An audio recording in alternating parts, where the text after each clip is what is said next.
भारत गौरव आचार्य श्री पुलक सागर जी गुरुदेव के प्रवचन और लेटेस्ट धार्मिक भजन व कार्यक्रम निशुल्क देखने व सुनने के लिए हमारे YouTube चैनल जीन शरणम मीडिया को आज ही सब्सक्राइब करें और सबसे पहले देखने के लिए बेल आइकन पर क्लिक जरूर करें। प्रथम तीर्थंकर ऋषभदेव भगवान की, भगवान महावीर स्वामी की, परम पूज्य गुरुदेव आचार्य श्री पुष्पदंत सागर जी महाराज की, अहिंसा परमो धर्म की।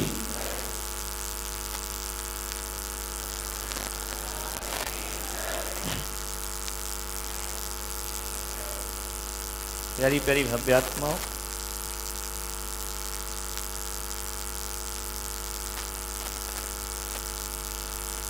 ईंट सीमेंट और लोहे से जो बनता है उसे मकान कहते हैं। मकान को बनाने के लिए ईंट की जरूरत होती है, सीमेंट की जरूरत होती है, लोहे की जरूरत होती है, रेत की जरूरत होती है, और इन सब से भी ऊपर सब कुछ हो और पैसा ना हो तो भी मकान बनने वाला नहीं।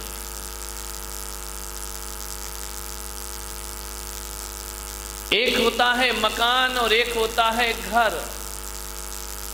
मकान बनाने के लिए ईंट पत्थरों की जरूरत है, पैसों की जरूरत है, लेकिन घर बसाने के लिए ईंट पत्थरों की जरूरत नहीं, वहां पैसों की जरूरत नहीं। घर बसाने के लिए तो रिश्तों की जरूरत है और प्रेम की जरूरत हुआ करती है। प्रेम और रिश्तों से, संबंधों से घर बसा करता है, मकान बनाया जाता है, घर बसाया जाता है। घर बसाने के लिए पैसा नहीं, हमारे भीतर का प्रेम होना चाहिए, हमारे संबंधों में महत्व होना चाहिए।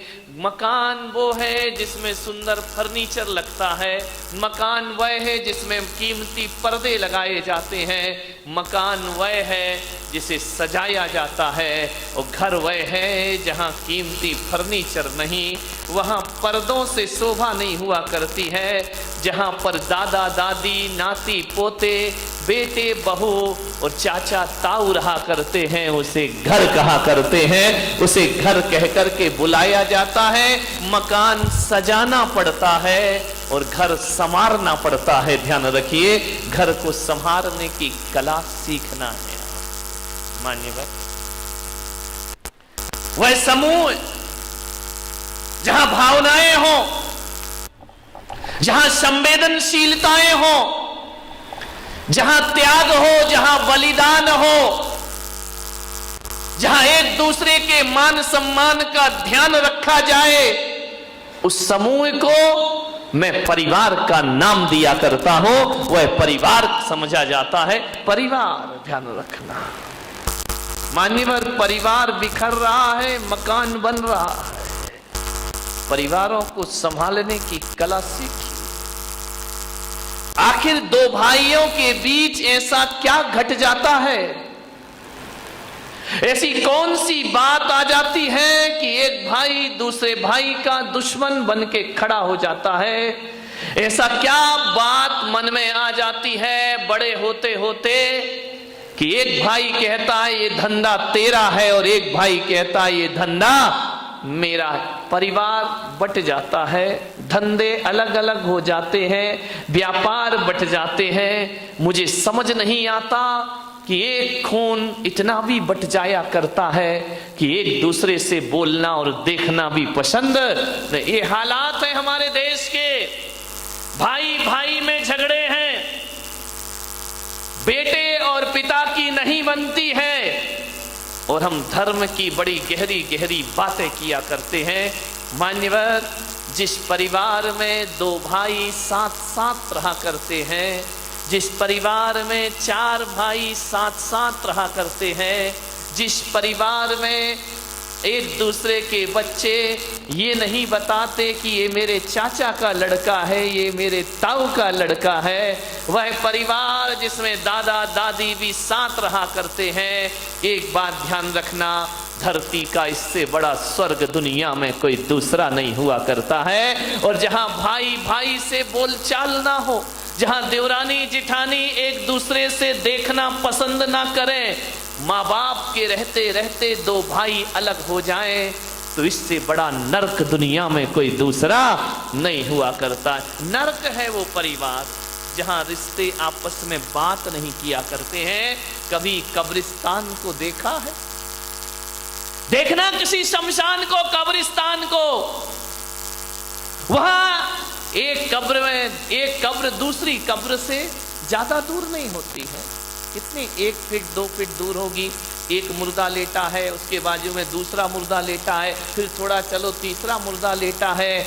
हजारों मुर्दे कब्रिस्तान में लेटे होते हैं।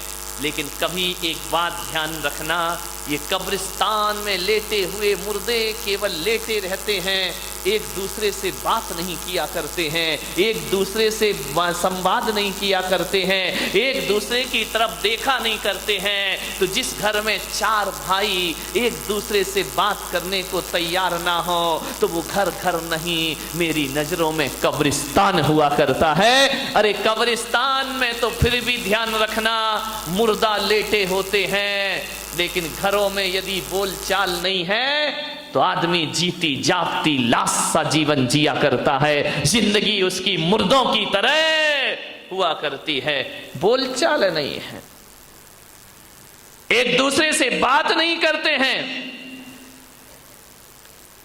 मेरे देश की संस्कृति एक कलात्मक इमारतें नहीं हैं, कुतुब मीनार, ताजमहल, अजंता एलोरा की गुफाएं, लाल किला, ये मेरे देश की संस्कृति नहीं है मेरे भाई। यदि ये मेरे देश की संस्कृति हो जाएगी तो मेरा देश तो पत्थरों का देश हो जाएगा।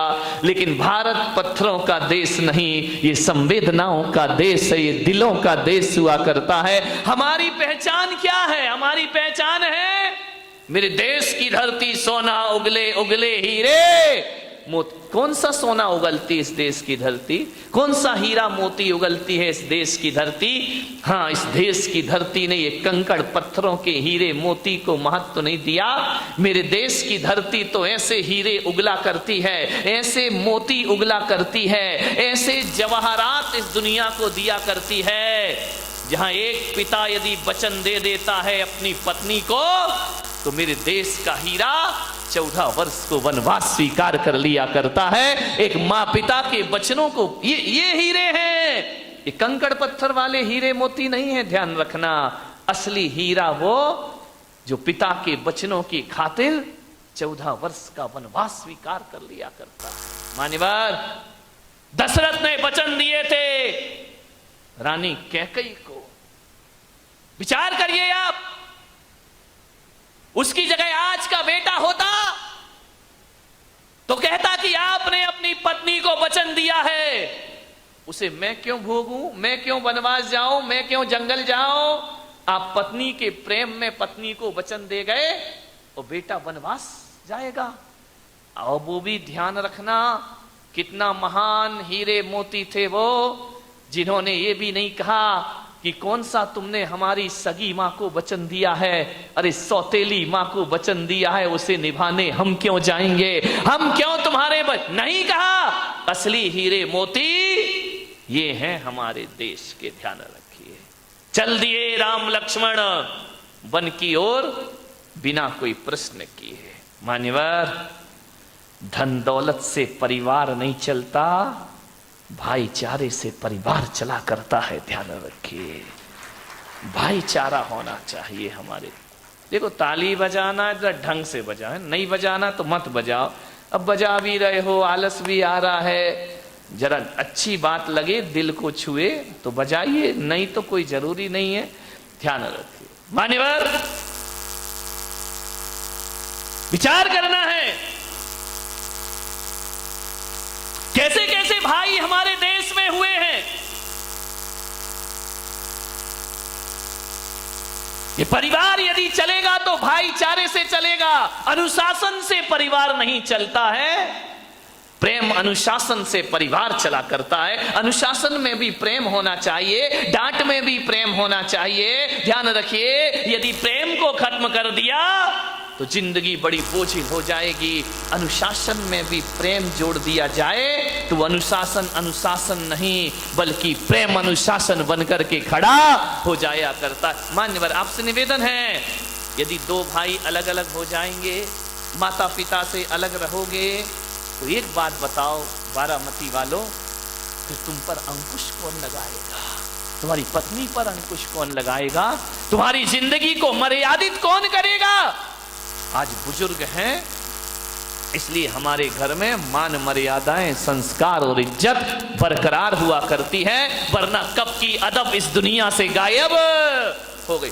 बड़े बुजुर्ग हमारे घरों में जरूर होना चाहिए, अलग होने का प्रयास